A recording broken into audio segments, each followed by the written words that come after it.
Welcome back to WION World is One. You're watching Speed News with me, Vidur Kathuria. Let's get started.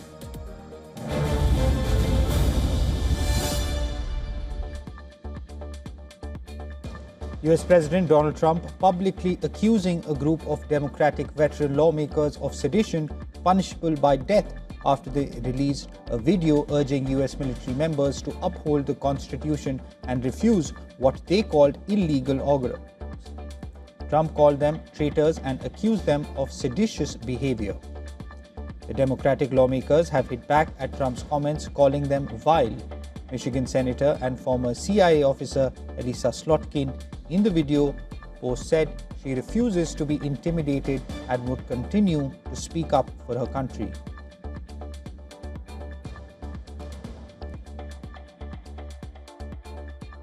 Senator Elissa Slotkin. Senator Mark Kelly. Representative Chris Deluzio. Congresswoman Maggie Goodlander. Representative Chrissy Houlihan. Congressman Jason Crow. I was a captain in the United States Navy. Former CIA officer. Former Navy. Former paratrooper and Army Ranger. Former intelligence. We know you are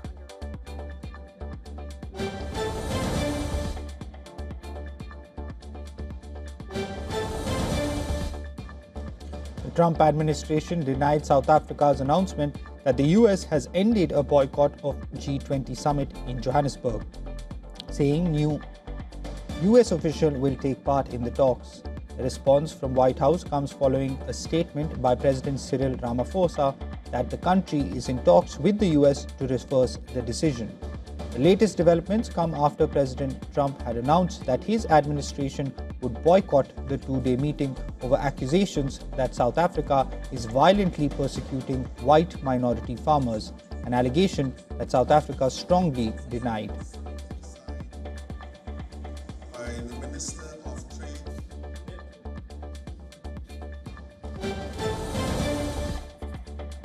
A US district judge slammed President Donald Trump's deployment of thousands of National Guard troops to Washington, D.C. as an unlawful military takeover, ordering the force to stand down. The judge hit pause on the order for 21 days until December 11th to give the administration a chance to appeal. The judge found Trump overstepped his authority by using the Guard for routine policing without local consent, calling it an unconstitutional intrusion on Washington, D.C.'s self-governance.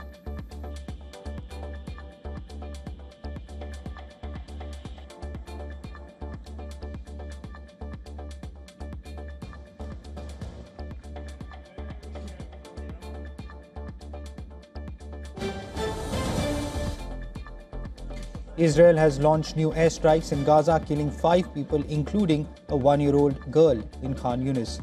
The new strikes came the morning after one of the deadliest days in the Gaza Strip since the truce began on October 10th.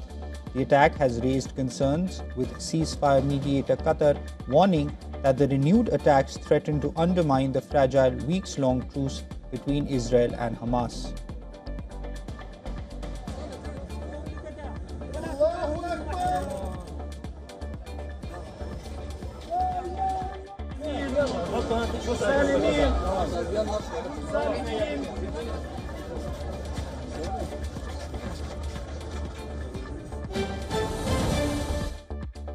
A Russian strike hit the southeastern Ukrainian city of Zaporizhzhia, leaving 5 dead and 3 injured. According to regional governor Ivan Fedorov, the governor had earlier issued a warning of an impending attack by Russian-guided bombs. Emergency services were deployed to fight fires and evacuate wounded civilians.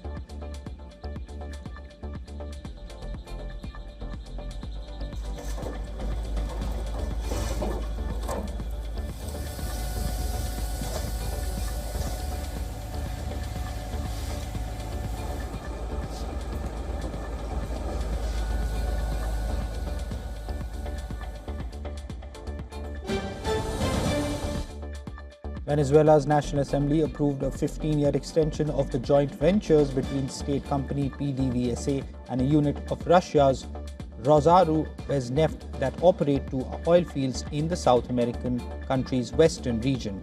Approving the extension, lawmakers said that the partnerships may continue operating the Boquerón and Perilla oil fields through 2041 with a goal of producing some 91 million barrels or 16,600 barrels per day of crude. The total investment is estimated at about $616 million.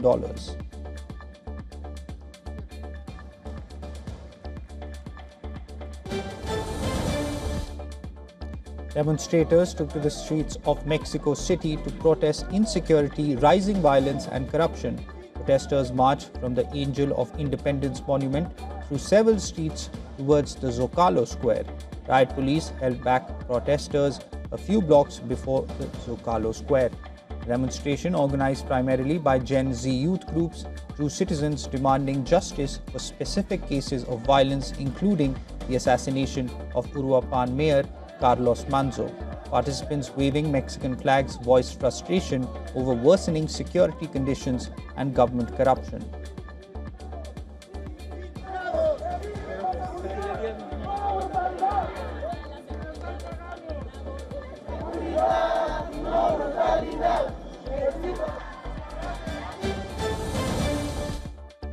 UK public inquiry concluded that roughly 23,000 COVID-19 deaths in England could have been avoided if the first lockdown had been ordered a week earlier, criticizing Boris Johnson's government for a lack of urgency and a toxic culture at the top. It described the February 2020 as a lost month and called for reforms in emergency decision-making, clearer public communication, and better protection for vulnerable groups, issuing 19 recommendations. Families of victims condemned the government's catastrophic mishandling, saying many lives were lost due to the slow response.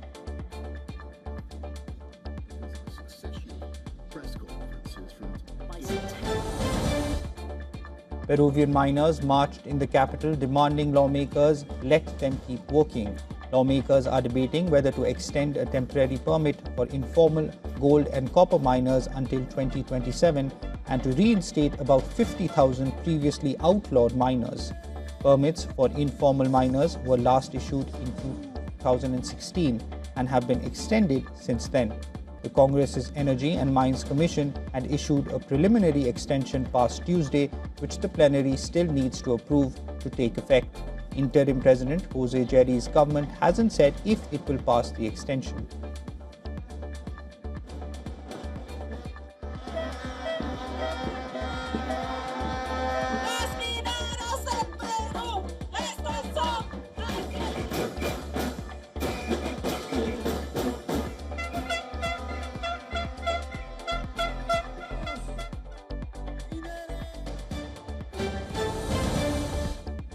After sparking a diplomatic row with Beijing over remarks that a Chinese attack on Taiwan could trigger a Japanese response, Japanese Prime Minister Sanae Takaichi has clarified her comments, stating that they were hypothetical and stressed a desire for stable relations.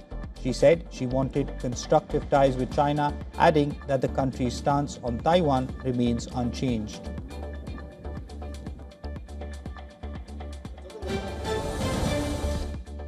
India's Enforcement Directorate has filed a supplementary prosecution complaint naming Robert Vadra, husband of Congress MP Priyanka Gandhi Vadra and son-in-law of Sonia Gandhi, as an accused in an alleged black money case. The case is linked to UK-based arms consultant Sanjay Bhandari. The complaint was submitted to a special court at the Rouse Avenue complex on November 15th and is scheduled for hearing on December 6th. Bhandari fled to London after an income tax department search in 2016. A year later, the ED filed a criminal case against him under the 2015 anti-black money law and has been investigating his connection with Vadra.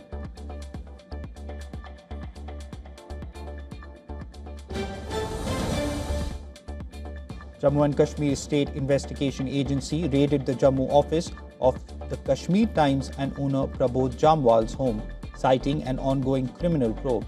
The agency said the newspaper is accused of criminal conspiracy with secessionist anti-national entities to spread inflammatory, fabricated and false narratives.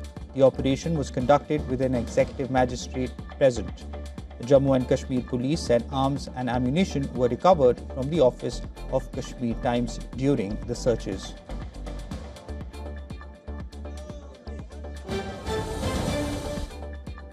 Indian Prime Minister Narendra Modi has departed for South Africa to attend the 20th G20 Leaders Summit in Johannesburg. As part of a 3-day visit, PM Modi will also take part in the 6th IPSA Summit and hold bilateral meetings with world leaders.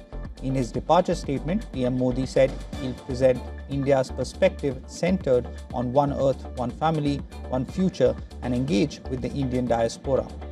The G20 Summit's theme this year is Solidarity, Equality, and Sustainability, and PM Modi will speak on key global issues like inclusive growth, climate action, and artificial intelligence.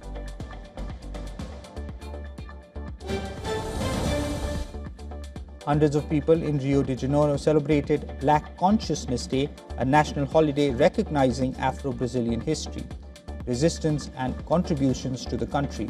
The procession brought to the streets performances ranging from the joy of the baianas to the power of drums and dance set to Afro-Brazilian rhythms. Along the route, participants stopped to honor the Zumbi dos Palmares monument, a landmark symbolizing black resistance and the fight for freedom.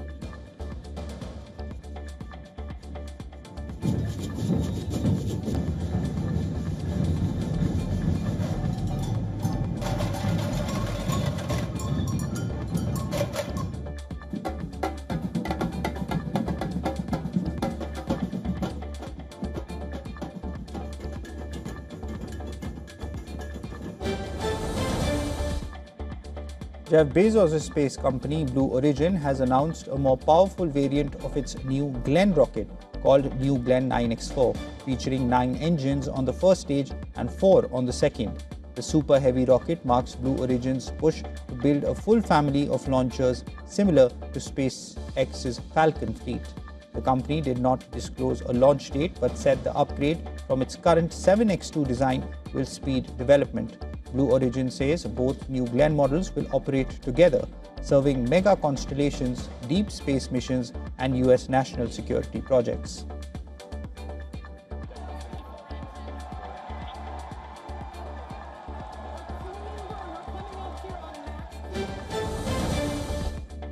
The European Union is in touch with social media network X regarding hate speech content on X's Grok, which the EU described as appalling and going against European human rights values. European Commission spokesperson Thomas Reynier said that they are in touch with X because the company has the obligation to take action against risks relating to Grok.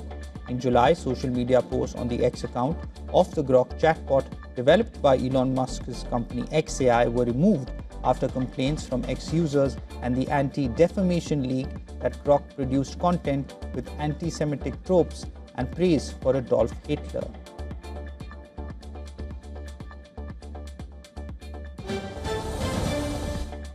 Foxconn will collaborate with US-based OpenAI to design and engineer data center racks, components, and other artificial intelligence hardware as both firms seek to capitalize on booming demand for AI infrastructure. While the initial agreement does not include purchase commitments or financial obligations, OpenAI will have early access to evaluate the systems and an option to buy them.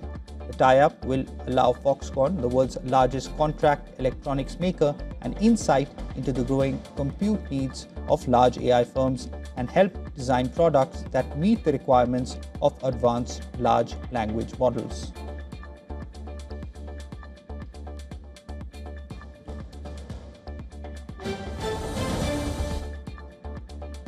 Samsung Electronics has named its mobile chief TM Rowe as a new co-CEO and head of its device experience division, which oversees the company's mobile phone, TV, and home appliance businesses. The appointment returns Samsung to its traditional co-CEO structure, which divides oversight of its chip and consumer divisions after the company had been operating under a sole CEO setup following the sudden death of co-CEO Han Jong-hee in March. TM Rowe has been serving as acting head of the consumer business since April.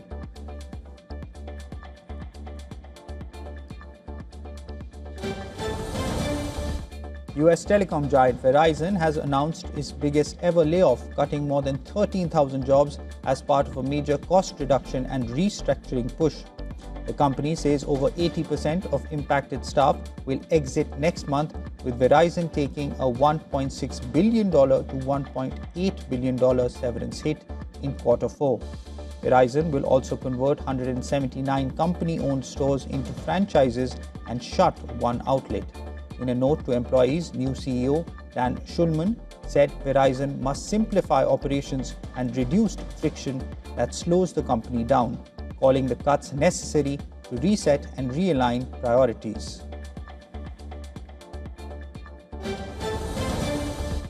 Salesforce, a software company, is investigating unusual activity linked to Gainsight published applications that may have exposed customer data. The company said these customer-installed apps may have enabled unauthorized access to some Salesforce data. Salesforce has revoked all active access to Gainsight's application as a precaution and stressed that there is no vulnerability in the Salesforce app. The full scope of the incident is still unknown, but security researchers note that hackers have repeatedly targeted integrations between SaaS platforms to steal data.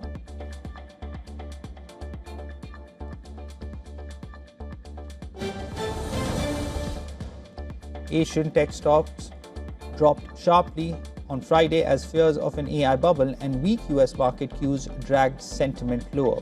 South Korea's Kospi sank nearly 4% and Japan's Nikkei fell 2.3% with heavy losses for chip giant Samsung and SK Hynix. SoftBank also plunged more than 10%. The sell-off followed a brief rally sparked by Nvidia's strong earnings, but analysts say extreme volatility is limiting any upside, even with AI investment expected to top $2 trillion by 2026. Traders describe the rout as a psychological air pocket as Nvidia-led optimism faded quickly in US markets.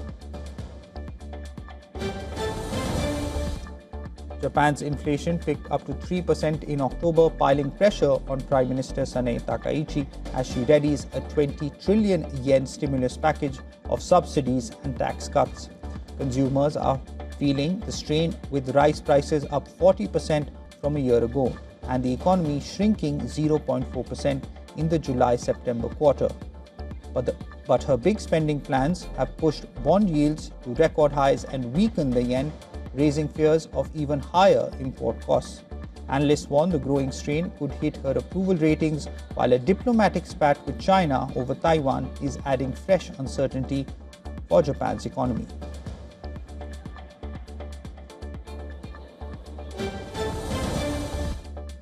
US has moved to exempt several key Brazilian agricultural products, including beef, coffee, and tomatoes, from steep tariffs, widening a growing list of exclusions. The shift comes as President Donald Trump faces mounting pressure from voters over rising living costs. Earlier this year, the US had imposed an additional 40% duty on many Brazilian goods amid tensions linked to the trial of Trump ally Jair Bolsonaro. While some products like orange juice were already exempt, the higher tariffs still hit major exports such as coffee, beef, and sugar. The White House now says progress in negotiations with Brazil justified easing the duties, which will be applied retroactively from November 13th.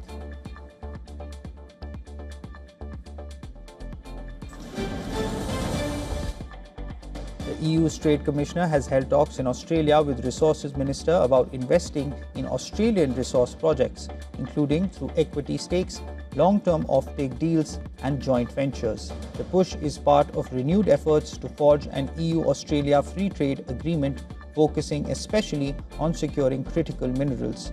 EU's Trade Commissioner said the EU is learning from Japan's approach to building supply chain security by investing in mines and processing plants.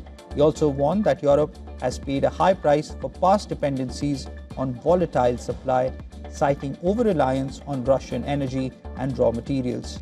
A preliminary list of priority projects will be published soon, and both sides expect a fresh round of FTA talks early next year.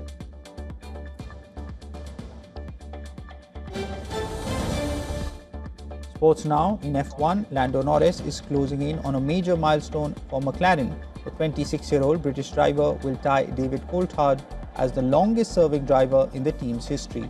Norris is also leading the Formula One World Championship this season as it enters its final stretch. Norris will make his 150th career start at the Las Vegas Grand Prix, an achievement he has worked towards for 7 seasons. The British driver has been a key part of McLaren's success, helping secure 2 consecutive Constructors' Championships. Entertainment news now. Miss Mexico Fatima Bosch has been crowned Miss Universe 2025. The 25-year-old clinched the title at the 74th edition of the pageant, held in Bangkok. Her win comes after weeks of controversy and turmoil surrounding this year's competition.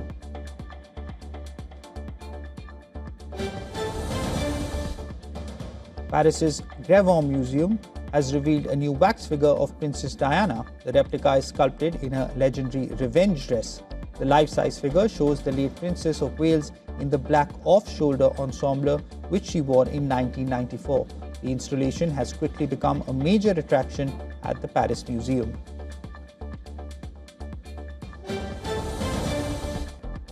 A big surprise for Friends fans, the final 8 episodes of its spin-off series Joey, which never aired in the US before the show was cancelled in 2006, have now been released on YouTube. The sitcom, starring Matt LeBlanc as Joey Tribbiani, also featured Jennifer Coolidge and Andrea Anders. The long short episodes offer a rare look at the show's intended conclusion.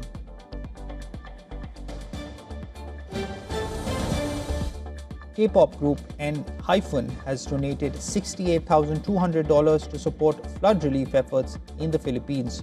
The donation, channeled through Hope Bridge Korea and the Philippine Disaster Resilience Foundation, will support recovery and rebuilding in affected communities.